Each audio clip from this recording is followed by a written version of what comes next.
Welcome to the OnScript podcast, your home for world-class conversations on scripture and theology, where you get to meet some of the best in the field. Visit us at onscript.study. Say hello on Twitter at onscriptpodcast and stop by our Facebook page at facebook.com/onscript. Hey everyone, welcome back to the OnScript podcast. This is Matt Lynch coming to you from Vancouver at Regent College.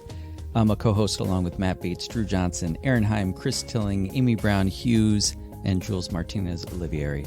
We hope that you're doing well. In this episode, we're going back to our roots because Matt Bates and I are co-hosting an episode. It's been a while since we've done that, so it was fun to get together to interview Mike Bird for this episode. Thanks so much to Taylor Terzek for producing this episode and to all of you who support the podcast so regularly. Thanks so much. Enjoy the episode. Welcome back to OnScript. This is Matthew Bates. We are returning to our OnScript roots today, going all the way back to the point of origin. And that's because my fellow OnScript co-founder and my all-time favorite co-host and I are doing an episode together. That is Matt Lynch. Hey, Matt. Good to be back with you. It's interesting. I was looking back through our archives and I noticed that I think the first episode that we hosted together, probably back in 2016, maybe early 2017, was Chris Tilling on Christology. Wow, that's a low point. Yeah, it's very appropriate to do this episode with Mike Bird and his book on Christology. And I noted in Mike's book that he refers to Chris as one among, quote, a new generation of scholars. And let's just say that I think that will come as good news to Chris, that he's a new generation of scholars. Absolutely. I'll just leave it at that. Yeah, a very young man. Yeah. Well, as if we weren't already flooded by waves of nostalgia, we've got Mike Bird with us today, and Mike's a friend of the podcast, been with us several times. And so thanks for joining us today, Mike. Welcome back to OnScript. Yes, hello to Matt 1 and Matt 2. Great to be with you and all of your listeners. Well, thanks, Mike. Last time we had you on the show, I think we were talking about the book that you co-authored with N.T. Wright, The New Testament and Its World. I think Aaron and I were running you through the mill with questions about that. And then before that, it was your Jesus, the Eternal Son, in which you give a fairly robust beatdown to the idea that earliest Christology was adoptionist. I appreciated the beatdown, not that it was aimed at me, but maybe some other folks. But I'm wondering, Mike, do you have anything at all still to say about Christology? Is there anything you could add? Well, I think there is, Matt. I think there is.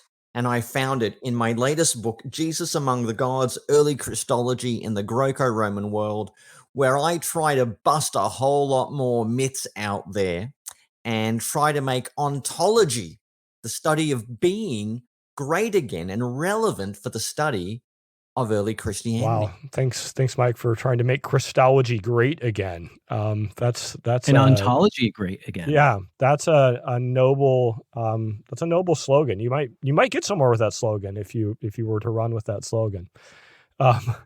Yeah, anyway, Mike, certainly you do have a lot to say about Christology. You always have a lot to say that's interesting about most everything, but especially Christology, I think, has been an ongoing passion of yours for some time, and you managed to churn out some 400 high-quality pages, I'll say.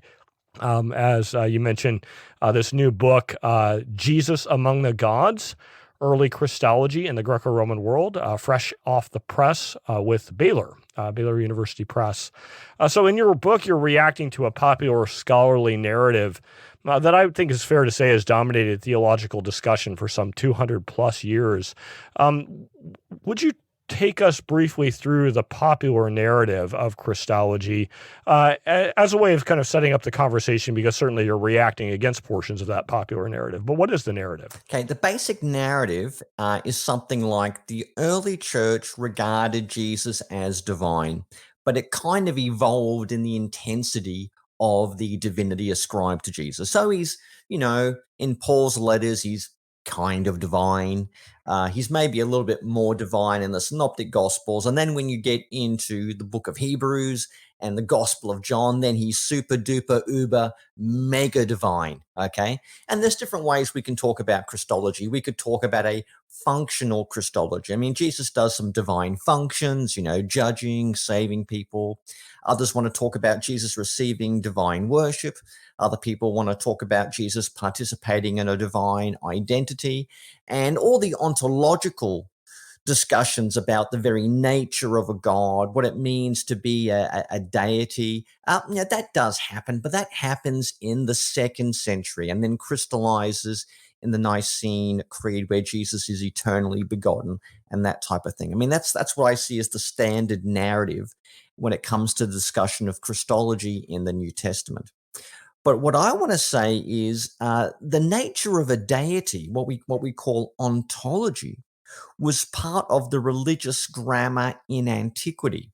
And they had their own taxonomy, their own categories for thinking about divine beings. And they generally separated them into 2 types. There were unbegotten or uncreated deities, and then there were created deities. Okay. And if you compare someone like the Apostle Paul with the philosopher and author Plutarch, and with the Jewish author and philosopher Philo of Alexandria, you can see that Paul himself has a lot of parity with the philosophical language used to describe deities in the ancient world. And in other words, then, ontology is not something that happens in the 2nd century when everyone gets drunk from reading Plato.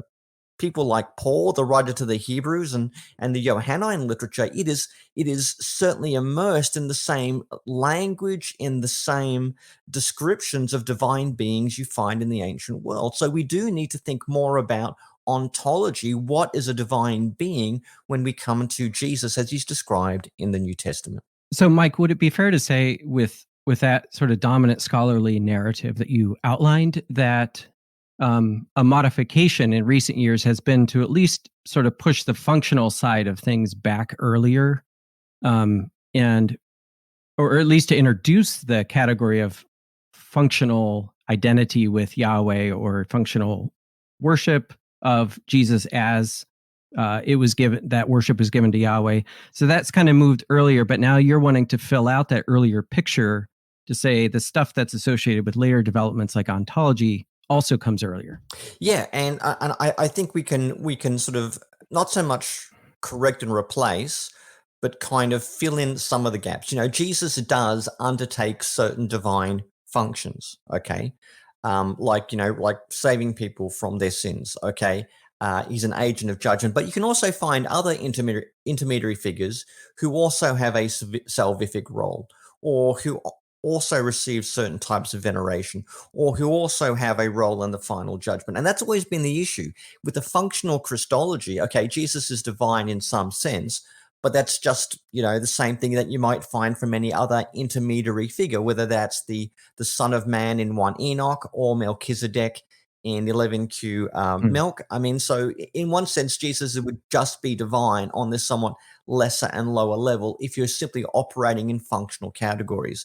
I want to go beyond those functional categories and say, does Jesus share in the divine stuff, or the sort of essence or being that separated the Most High God from all the lesser beings? So I think there is a functional Christology in there in the New Testament, in early Christianity from the earliest days of the primitive church. But the real standout is how this language of absolute deity is being attributed to Jesus fairly early on. So we'll come back to the ontology stuff. One thing I also wanted to ask about was the role that monotheism plays in your studies. So you have a section where you discuss monotheism. What's at stake in discussions about early Jewish monotheism as it pertains to Christology?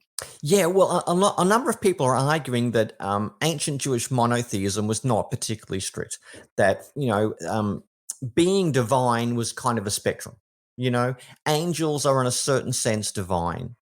when, Enoch ascends to heaven, he becomes divine in a certain sense. And when we talk about Jesus as being divine, he's simply somewhere in the spectrum. And we know there's references to Yahweh being, God of gods. I mean, well, how do you have monotheism if Yahweh is God over a pantheon of many gods? That would suggest that the ancient Hebrews, and even those in the Second Temple period, were really polytheists that just believed one most high God reigning over these other lesser gods. So some people have tried to deconstruct or dismiss the entire concept of monotheism. Mm-hmm. Okay. Now, everything they're saying there is true. I mean, in the Psalms, Yahweh is God of gods. There are these other divine beings. There is something of a spectrum. The problem is divinity in the ancient world was relative to the point where it became absolute. And there was one being who was so supreme, so unrivaled, who had no one in his own league, to the point that people began to speak of this deity as if he was the only one in his own class. And that, I think, is the origins of where we get our own language of monotheism. It doesn't mean that Yahweh is the only divine being, but he is species unique. He is in his own league, as it were. But scholars tend to exploit that kind of ambiguity of there being many gods and many lords, that kind of thing, to say, oh, well, monotheism, of course, we know that's a load of nonsense developed in the 17th century. I think, and I know you're sympathetic on this, Matt, I think monotheism has a lot more utility and a lot more value as a term and describing ancient Hebrew religion. Well, thanks, Mike. That's helpful. And I'm still, kind of lagging behind as I'm still thinking about people in the 2nd century being drunk on Plato. I mean, do you think that actually might explain what's going on in the Valentinian Gnostic, myths? Were they actually drunk, just maybe on Plato? Well, I have read a lot of Christian literature, orthodox and heterodox, and I do wonder if people were enjoying a few libations as they composed their various treatises. The end of the Gospel of Thomas has got to be up there for one, but that's another story. That's another story for another day. Yeah, look, everyone is interacting with the philosophical tradition around them, but that happens in different ways and different degrees. I mean, the author of Hebrews is clearly operating in a Platonic framework, and he certainly knows, he or she knows Greco-Roman rhetoric, but 25% of the book is also drawn from the Septuagint, from the Greek translation of the Old Testament. So that goes to show what's really driving that. So, yeah, I mean, everyone's operating with a certain philosophical currency, but it varies in degree, not kind. So, I mean, Mike, you'd want to say they're tipsy on Plato, but drunk on the Old Testament, right? Yeah, maybe for Hebrews that would be the case. That would be the case. I mean, and this is part of the big debate. Are the main influences on early Christology, are they Jewish or are they Greco-Roman /pagan? This has been one of the big debates we have. And in some ways, it's a false dichotomy because, the Jewish world itself was certainly situated within the wider Hellenistic Mediterranean culture.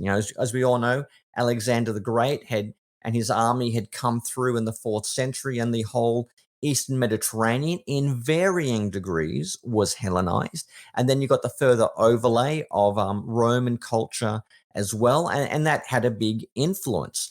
And you can see that influence being funneled into Jewish language, ideas, and religion in various ways. So you have something we call Hellenistic Judaism, which is Judaism, based on the Jewish scriptures, the Jewish way of life, very Torah-centered, very, very pious in its own way, but it's not immune from wider philosophical currents in antiquity.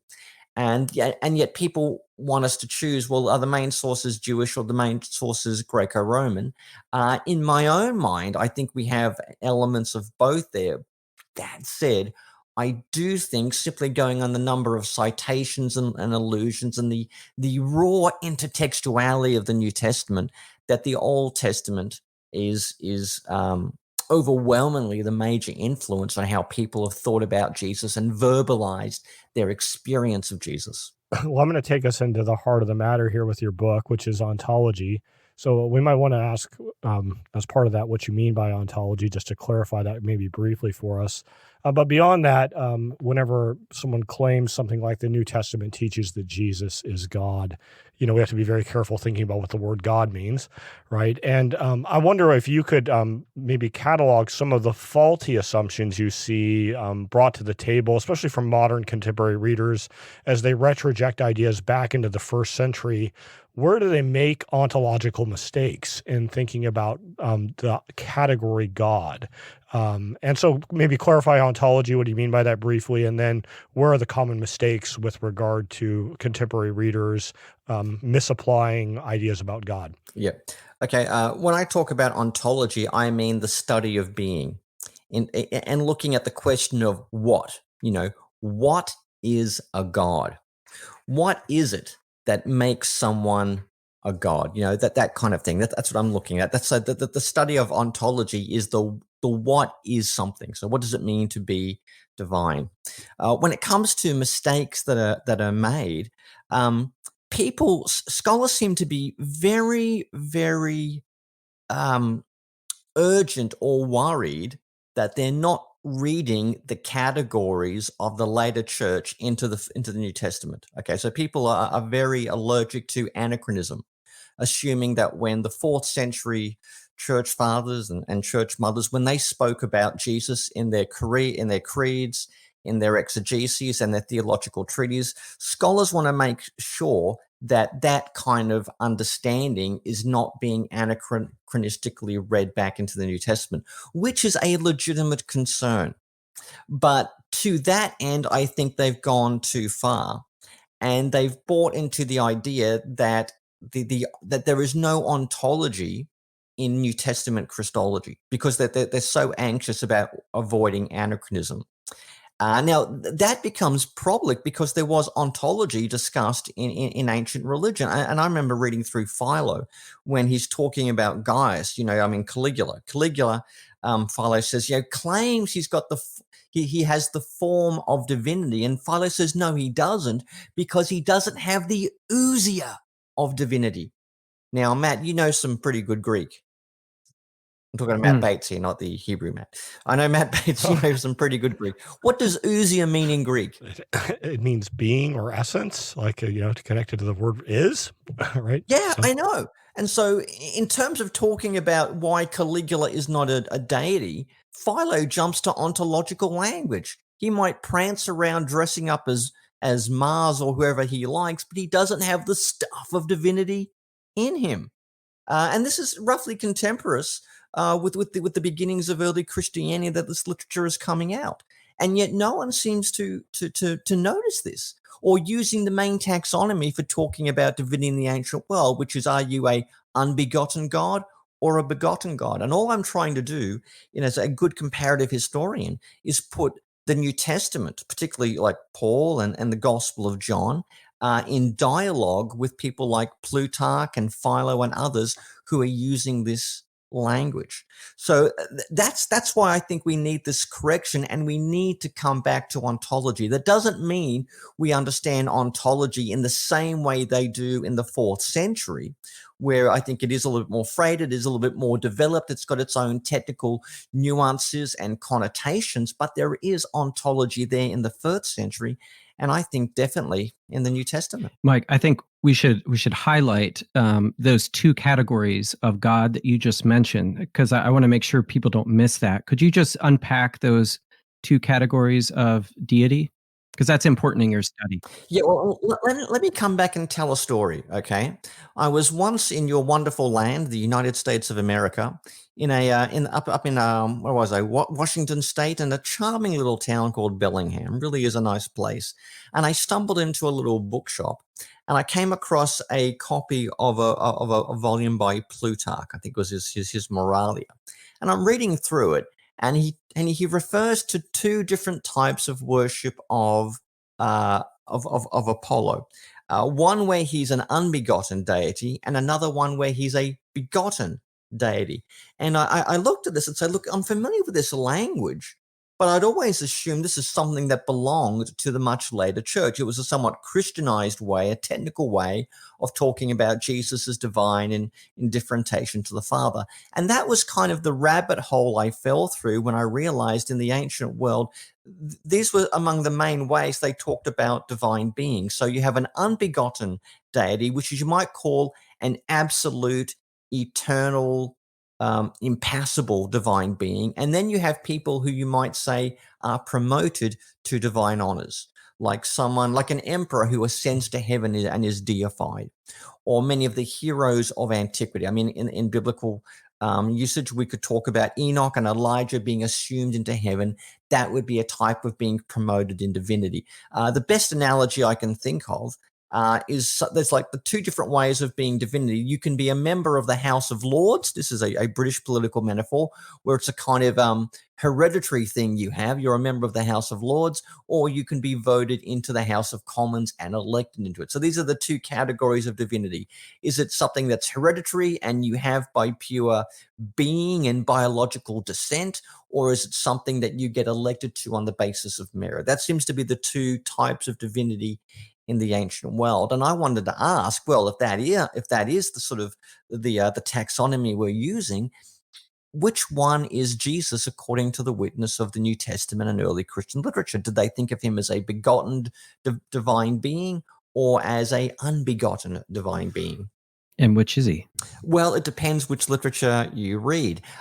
In some cases, I think it's a bit ambiguous. I can't be 100% certain about the Gospel of Mark, Luke, and Matthew. I mean, there are some reasons you could go either way, but certainly when you read the Gospel of John, Hebrews, and I think certain parts of Paul's letters, it's definitely the case that Jesus is an eternal, unbegotten deity. And I can say on that, I'm not the only one pushing that view. Other scholars have said something similar. Jerome Nere, Gabriella Boccaccini, and Jürgen Frey have said similar things, that you can use those categories. So there are absolute ways of ascribing divinity to beings, and those categories are definitely applied to Jesus in the New Testament, though maybe not all the New Testament. Before I throw it back to Matt Bates for further interrogation, one response that people might have when you talk, to go back to the language of functional versus ontological,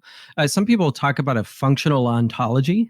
Do you find that language helpful, or is that just obscure matters? Well, yeah, I mean, what I'm trying to get away from is the idea, well, Jesus is simply performing certain roles of a divine being, but that doesn't necessarily tell us anything about what kind of a being he is. Okay, it's just functional. There's no ontology there at all. I mean, that's the view I'm trying to get away from. Okay, in terms of there being a functional ontology, well, the functions you do tell us something of what and who you are. Okay, so I do think functions speak to ontology, although ontology is not reducible to all these sorts of functions. I mean, I could guess that's what I'm saying. So I don't mind the idea of a functional ontology as inferences drawn from the functions, works, or deeds of a divine figure of some kind, whether we're talking about, Jesus in the Gospel of Mark, or we're talking about, Melchizedek in the Dead Sea Scrolls. Well, I want to commend you, Mike. I do think that the data you churned up was certainly new to me on some of this ontology in the first century, the stuff from Philo and Plutarch, stuff I hadn't seen before. I mean, I haven't read infinitely around Christology, but I've read a bit. And so I think you're making new arguments that are compelling and interesting, and we're going to have to see how the rest of the scholarly community grapples with it. Let me just do a little bit more to introduce you to our audience. Dr. Michael Bird is academic dean, postgraduate coordinator, and lecturer in theology at Ridley College in Melbourne, Australia. And Mike has also lived a diverse and diverting non-academic life. He grew up in Brisbane before joining the Army and serving as a paratrooper, intelligence operator, and then chaplain's assistant. During the time in the military, he became a Christian and eventually completed a PhD at University of Queensland. Michael taught New Testament at the Highland Theological College in Scotland and then the Brisbane School of Theology in Australia before joining the faculty at Ridley in 2013. He runs a very popular blog, Evangelion, has penned countless articles and books. He has even dared to write a novel, and perhaps even more shockingly, since he's a biblical scholar, he's written a systematic theology of sorts under the title Evangelical Theology. Apparently, maybe even it's the case that some people like it, as it's now moved into a second edition. So you're to be congratulated there, Mike, on crossing over and making that difficult leap into systematics. Yeah. All right, Mike. Well, your second chapter then, I think we've already discussed a bit, which was the search for divine ontology. That was the bit on the different classes of divinity, the ones that are divine by nature and those that are divine by merit. I was wondering if you had any just favorite examples you wanted to mention that would illustrate that even further, especially what it means to like earn divine honors. Maybe it's easier to understand the idea of being like by nature a god because you're an uncreated being. But what about earning divinity? What does that look like? Yeah, I mean, that normally happens when a person, a god, it can be just an ordinary person, or even a demigod like, Hercules / Heracles, has lived such a life that they then kind of get upgraded in their divinity. So someone like Heracles, he's a sort of semi-divine figure, Zeus is his dad. He does his various labors. And then at the end of his life, I think it's Livy who says this, he then kind of, goes on a pyre, and then as the fire it's lit, he gets kind of wafted up into heaven and he gets promoted within his divinity. But then you got something like the Roman emperors, and if the various emperors, I mean, certainly going back to Julius Caesar, if they had done well and been good rulers, then their successor would then have them deified. I mean, in the Roman world, this was called consecratio, where you would be consecrated as a divine being, and you would become a divine entity, and it was normally be associated with some sort of, sign like a comet in the sky, or, someone would notice a new constellation in the stars. And that's where you would become, in a sense, a god, and you could even have your own temples, your own priesthoods, and annual sacrifices of the like. And that's the example of someone being promoted into divine nature, or entering the divine pantheon at some level. And Mike, I think in one of your chapters, you outlined the Christological approaches of different scholars. I think our listeners will be familiar with people like James Dunn and Larry Hurtado and N.T. Wright, and even lesser lights like Matt Bates. I was just wondering if you could outline the ways that your work has benefited from what they've done, but also like what's your kind of main pushback against these different approaches that you outline in that chapter. And Chris Tilling's in there too, OnScript co-host. Yeah, I mean, these are all great scholars. Matt Bates included. They're cited frequently in this volume, and for good reason. You can only do scholarship in interaction with others and building on the work of others. I think a number of scholars have done a good job in pointing out things like the way the Yahweh passages in the Old Testament are applied to Jesus. I mean, classically, you've got Philippians 2, the Christ hymn, where the same language of Isaiah, the same monotheistic rhetoric is being applied to Jesus. So you go from Isaiah 45 to being applied to Jesus as the one to whom every knee shall bow on earth, in heaven, and under the earth. So I mean, that's true, but you can find a little of the same thing being applied to other intermediary figures, maybe not always with the same intensity or with the same resolute focus, but you can find that in other places too.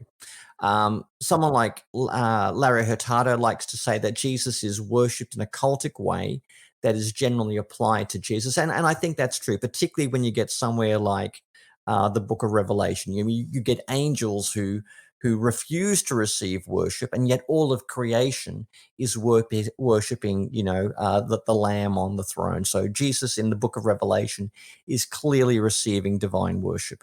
The problem is, though, as many of us know, that worship itself can be a kind of ambivalent category. Okay, there are different definitions, and so whether using worship as your main index of divinity, I think it's useful to a degree, but at the same time, it can still be problematic, or it can't necessarily indicate absolute divinity. Similarly, other people like to talk about divine identity. This is Richard Borkham. I find this immensely helpful. I do know Matt does have a few reservations. He prefers the category of personhood. I think that's true. My problem with Borkham, though, is he's using divine identity, the who a deity is, explicitly because he wants an alternative to ontology. So rather than talk on what a deity is, he wants to focus exclusively on the whole concept of identity. Now, I do think that is useful in some ways, because, particularly through the divine functions Jesus performs, he's got the divine name, he's on the creator side of the creator-creature distinction. So I think it is useful, but when you set it over and against ontology, I just find that needless and problematic. I just don't share this allergy to divine ontology, because people are worried that we're going to be reading 4th century categories into the New Testament, and that's what I find interesting. Both Richard Balcom and Larry Hurtado both set their own projects over and against those who want to find ontology there. They want to say, we're not looking for the ontology of 4th century creeds and dogmas. We're finding another way of thinking as Jesus is divine. And I'm like, well, maybe ontology actually is a good place to start. Yeah, I think that's a really helpful contribution in your book. I think, because one of the dynamics that you're wrestling with throughout your book is the phenomenon of comparison. I mean, because that plays a huge role in any of these Christologies that we've mentioned, because if you find a few intermediary figures that people are bowing down to, or even giving kind of cultic reverence to, then it can pull the carpet out from under your claim that that's a unique feature of Jesus, that points to Jesus' divinity, or someone else performing Yahweh-like functions. So I think that parallel dynamic is something you're wrestling with, and then saying, yes, that's going on, but also this more fundamental, absolute divinity claim about Jesus, which is another one of your main contributions. Yeah, and that's exactly right, and that's exactly what I think is going on. I mean, you can talk about a divine identity. The things that are unique of God are being attributed to Jesus. Jesus is receiving, I think, a very high, very venerated cultic worship. But again, you can find other intermediary figures who will do divine functions. You can find other beings receiving types of worship. So I think we need to step back and find a better, shall we say, a meta category for thinking about divinity in the ancient world. And as it goes, they actually did have their own categories. Yeah, one of the books that I thought you would engage more was Daniel Kirk's book, A Man Attested by God. I think you do mention it in there. But it's interesting because one of the things he does is say all these things that people point to as unique, extraordinary events in the life of Jesus, or descriptions of Jesus that highlight his Yahwehness, are really highlighting his ideal humanness. And so he then draws on all the humans who do Yahweh things or receive veneration or whatever it is. And it can undermine those approaches. So I think yours is a really good kind of pushback against that potential conclusion from those studies. Yeah, I mean, Daniel Kirk's doing some interesting work. I'm not overall convinced by his thesis, but that's not to say there's not anything there that has value. It all comes down to, well, what is the main analog for Jesus? And let me give you an example. This is where I think Chris Tilling is actually remarkable, helpful, your good colleague. People look at Jesus, say, in the book of Revelation. He's often described with angelic qualities or angel-like characteristics, but he can also be described as this sort of, this eternal God who receives the same worship as Yahweh. And people will compare him quite rightly with the Son of Man from 1 Enoch. And this is another figure who has, he's a Messiah who has angel-like qualities, but also seems to sit on a big throne and is judging the various kings of the earth.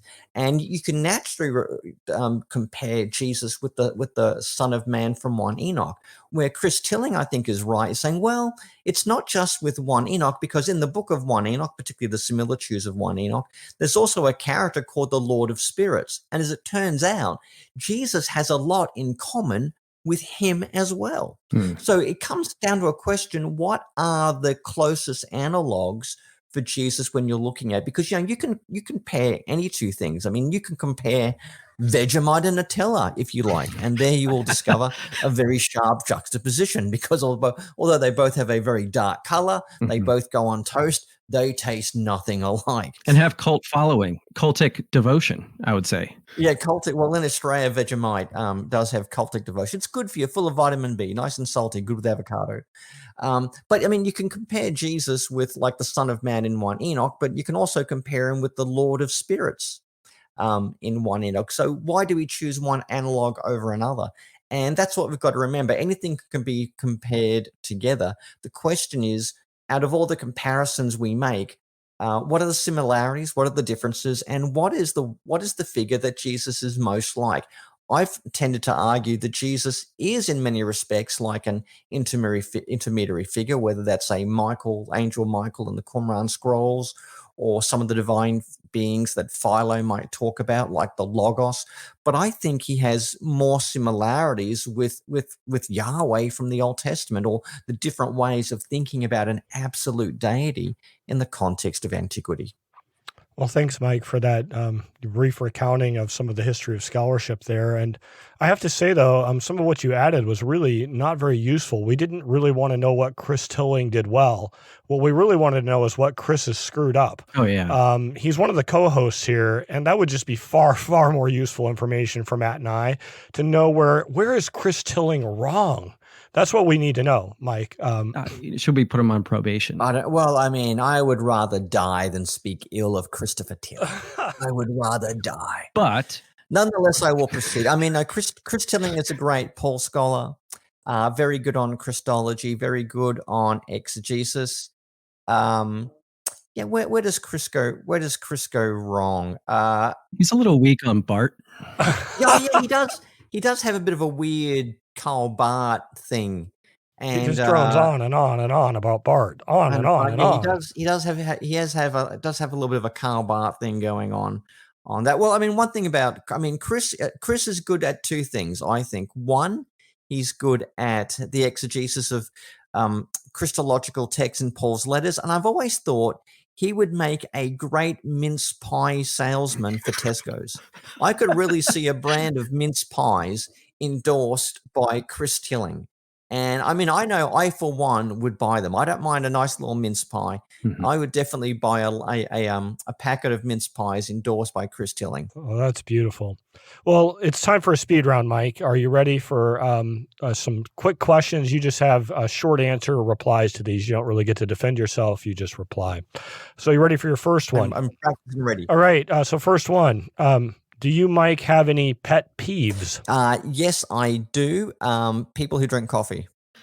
What's the most significant book in biblical studies prior to the last 50 years, but, a modernish book? A modernish book? So we're talking pre-1970s-ish. Pre-1970s. You got to go way back.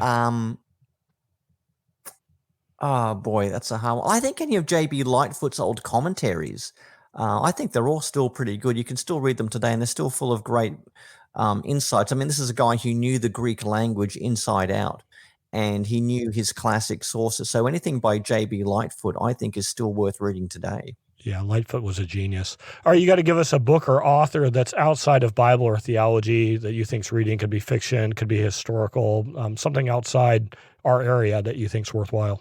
William Dalrymple's The Return of a King, about the British invasion of Afghanistan in the 19th century. Amazing book, because you can see all the mistakes that the British made, and then how the Americans made the same mistakes in the more recent entree into Afghanistan. Knock, knock. Who's there? Amos. Amos who? A mosquito bit me. Knock, knock. Who's there? Andy. Andy who? Andy bit me again. Okay, one more. Knock, knock. Who's there? Yetta. Yetta who? Yet another mosquito. You need to get some mosquito repellent. All right, Mike. What's a trend in society that scares you? Neck tattoos and face piercings. All right, to take things a different direction. Knock, knock. Who's there? Control freak. Okay, now you say control freak who? Control freak who? All right, Mike. I know you love musicals. Have you seen Oklahoma before? I haven't seen it, but I have heard of it. Oh no! Well, my question's ruined. I was going to ask whether you would rather be Curly or Judd if you got to star in it. Definitely Curly. Oh, Curly. Judd gets to sing that wonderful song about his own death. But and anyway. he also gets to. All right. And to sing. Curly gets to sing the great song about having a son and a daughter. Yeah, and he sings the one about the corn being as high as the elephant eye too, and all that. So it's good. Oklahoma's a classic. Yeah, you gotta watch it again. Yep. Okay, Mike. What's love got to do with it? What has love got to do? Love is everything you need to get through in life. Because I have all this life to live and I have all this love to give, I will survive. Excellent. If you're hanging out, Mike, in the Australian outback, you're just spending some time there. What bizarre Australian creatures are most on your mind as a concern? Taipan snake, particularly if you're in North Queensland. You get bitten by one of those, your prospect for life expectancy drops incredibly. Very nasty, very venomous snake. Doesn't Australia have like the 10 most deadly vipers or something? It seems like some sort of like at least ad I've seen on the internet trying to convince me that they do. They do. Well, I mean, one thing about this is one thing I always think I have with Americans always say, "Oh, I'd never come to Australia, all those deadly snakes." Look, I've walked around parts of the United States. There are cities that I swear are about 2 weeks away from the Hunger Games. You know, I'll take my chances with the snakes and crocodile rather being shot to death in a school or a shopping district. That reminds me when my wife and I studied. We met in Israel, and when she was there studying, her friends back in Chicago were like, "Oh my goodness, you're going to Israel. It's so dangerous there. There might be a car bomb or something." And then people in Israel were like, "Oh, you're from Chicago? Oh my word, bang bang." Yeah, it's so violent back there. So it depends on your perspective. Exactly. Let's jump past my question, Matt Lynch, and jump to your question, and to start things back off again. Okay. Were there any intermediary figures? Because you have a big chunky chapter on those figures. You go into real detail on that, which is great. That gave you pause where you thought, that's pretty darn close to the constellation of claims made about Jesus. So not just like, one point of contact, but the whole package deal. Like, does this undermine my thesis? What kind of brought you closest to that concern? Yeah, I mean, I've never argued that Jesus is 100% unique from all these intermediary figures. What I've tried to say, in some respects, he is similar, but there's also some respects in the sense that he's different. And I like something that David Litwer says. He says, if you focus just on similarities, it's parallelomania. Just saying this is that over and over. But if you focus just on differences, then you're really just doing apologetics and maybe a tad naively. Okay. So I've tried to be very honest and say there are similarities and differences between Jesus and various intermediary figures. But there are some intermediary figures who are a lot closer to the portrayal of Jesus in the New Testament than others. I think the Son of Man and the similitudes of Enoch, I mean, there's a lot of similarities going on there. Or the way Michael is described as being exalted above all other angels. You find that in the Qumran scrolls, or when you read something like the self-exaltation hymn in Quran, the way that there's a figure and who's described with certain, with certain texts like, Psalm 82, that kind of language is being applied to Jesus. Not all too different from what you might find in somewhere like the book of Hebrews. So, I did become, very convinced that there are some real similarities here. And we can't explain them away, or, we've got to wrestle with them. Certain angelic figures or human figures or divine beings are being described in ways that do resonate with a little bit of what you would find in early Christology. But here's the thing. Everywhere where I found big similarities, I also found big differences, and there was no there was no figure I found where you could say, "Aha, Jesus's divinity has obviously been modeled on, Heracles, or the deification of an emperor, or Michael at Qumran, or the Son of Man in one." There's no smoking gun that explains this is where they got the idea for Jesus's divinity from. And while there are some more conspiratorial accounts of Christological origins that do want to find this smoking gun that explains how Jesus is divine because someone was reading some peculiar text and married that to their devotion of Jesus, I don't think there is any decisive figure that the Christians have just plagiarized and made Jesus divine in the same way. It's not a precise parallel, but reading your book made me think, as an Old Testament scholar, about some of the discussions about Yahweh's uniqueness in the ancient Near East. Like, for instance, or even within the Bible itself. So you have Elohim, the term for God, applied to quite a range of figures. And that is grounds for confusion sometimes, because deceased Samuel can be called an Elohim, and an angelic type figure can be called an Elohim, and Yahweh can be called an Elohim, and the so-called deities of the nations can be called Elohim. So you get that spectrum, but you also get the same concern to promote or anxiety about parallels with Yahweh in the ancient world. So is Yahweh similar to Marduk and Baal and all these different figures? And I think, depending on where people have come to that question, a lot of people come with a real allergic reaction to any idea that Yahweh is unique, or just a super defensiveness about protecting that at all costs. Yeah, exactly. You get some scholars who want to say that Yahweh is just Baal in a different costume, and then other people who quite defensively want to say that they're so completely distinct and they're completely different sort of theistic cultures. But the reality is, people are drawing from the same religious realities of the ancient Near East or the Second Temple period, and there are some similarities as far as we go. And because the first Christians were thinking, wow, something remarkable has happened. Jesus has died. He's been raised from the dead.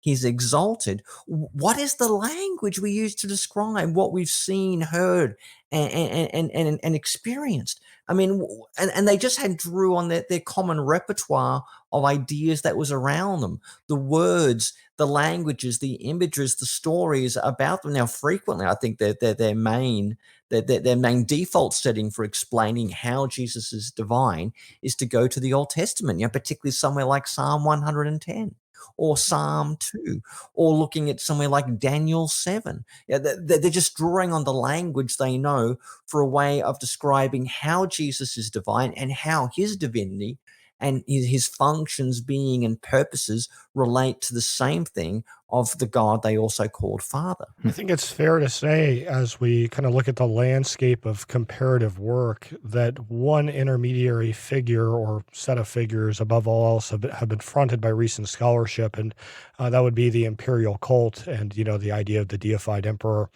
You have quite a bit of material on this in the book. I'd like you to maybe walk through what are some of the most important points of continuity there, where we say, like, yeah, Jesus is quite a bit like a deified emperor, and other places where you would say not so much, just partly because that has been such an important category in recent conversation. Yeah, I mean, the imperial cults were diverse ways that divinity was attributed to Roman emperors, and they were then venerated, honored, worshipped in ways congruent with a god.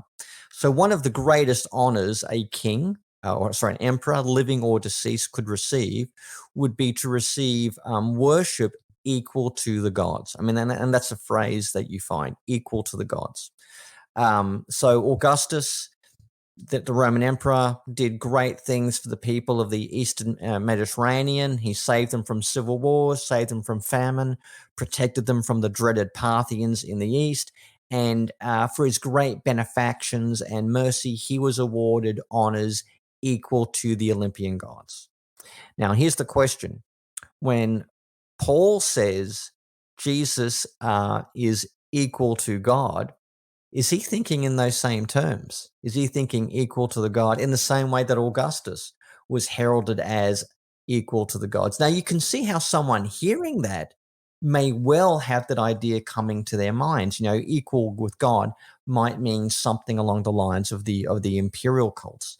But at the same time, I think there is also a big difference, because if Jesus was going to be venerated in that same way that Augustus was, as being declared equal to the God, then you would expect that at the end of the Christ hymn, not at the very beginning. So here's a good example of a phrase that I think does resonate with the Greco-Roman imperial cults. But if you look at it a bit closer, there's also a very big distinction, because if Jesus was heralded as, at the name of Jesus, every knee shall bow and confess him as equal to the gods, that would be a closer analog with the imperial cult. As it goes, I still think there's a little bit of a distinction. So that's a good example of how a little bit similar, but a lot different. Probably the biggest similarity between Jesus and ruler cults in general, not just in the Roman imperial cult, but ruler cults in the ancient Near East, is the main text used for describing Jesus as divine is Psalm 110, verse 1. The Lord said to my Lord, sit at my right hand until I make your enemies your footstool. Okay, this was the John 3:16 of early Christology. This was the main way of talking about Jesus as a divine being. And that language, though, of being co-enthroned with a deity was very common in Egyptian imagery. It's in Hellenistic literature. You can find it in the Roman world. You can find coins of a Roman emperor, I think like maybe Claudius being co-enthroned with someone like Jupiter, the deity. So the fact that Christians were using Psalm 110 goes to show that they were using effectively ruler cult imagery for their main way of talking about Jesus as divine. So whereas some scholars like Larry Hurtado want to say, look, by the time you get to the book of Revelation, maybe sure there's a little bit of influence from, the imperial cult and the way they describe Jesus. But I would say no, wherever you get Jesus described in terms of Psalm 110, you've got ruler cult language being used, because Jesus is being described as a sunthronos, a throne sharer. And I don't know if you know him, but Clint Burnett, wonderful guy. He's done a great book of being a throne sharer and a temple sharer in antiquity, and the relevance that has for the study of Jesus in the New Testament. Sure. Yeah, and thanks, Mike. I think that's really helpful. It makes me think of the morphe theou language too, Yeah. in the Philippians hymn, and then the form of God language, that does suggest an ontology. And then at the end of the hymn, of course, the citation from Isaiah is at 45, which is clearly a Yahweh citation in the Old Testament. Yeah. But And it literally uses an ontological word like, the being, hupakon, literally being in the form of God. Yeah. I mean, it's pretty strong ontological language. I mean, and this was in big flashing lights saying, get your ontology here. I don't know a clearer way to put it. Or, in the opening of Hebrews, though he was, being the very radiance of God. So, I'm not making this stuff up. It's literally there in the text. In your final chapter, Mike, you seek to describe what actually does set Jesus apart from the various Greco-Roman and Jewish gods. you offer 6 features that set him apart. And those 6 features include Jesus being crucified, being the creator and eternal, resembling Yahweh, being the giver of the Spirit, the intensity of affection for Christ, and the early Trinitarian dimensions. And so my question for you then is, why is it especially important, as it seems important to you, that Jesus is both creator and eternal, beginning in our earliest Christian sources? Yeah, I think in some of our earlier sources, we do find Jesus being described as belonging to the creator side of the creator-creature distinction.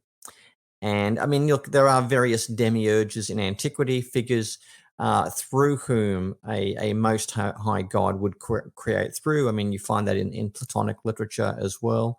But the New Testament definitely emphasizes that Jesus is a pre-existing figure and God creates through him. And Jesus is that figure of both creation and redemption on behalf of the Most High God. Now, you can go a few different ways with this.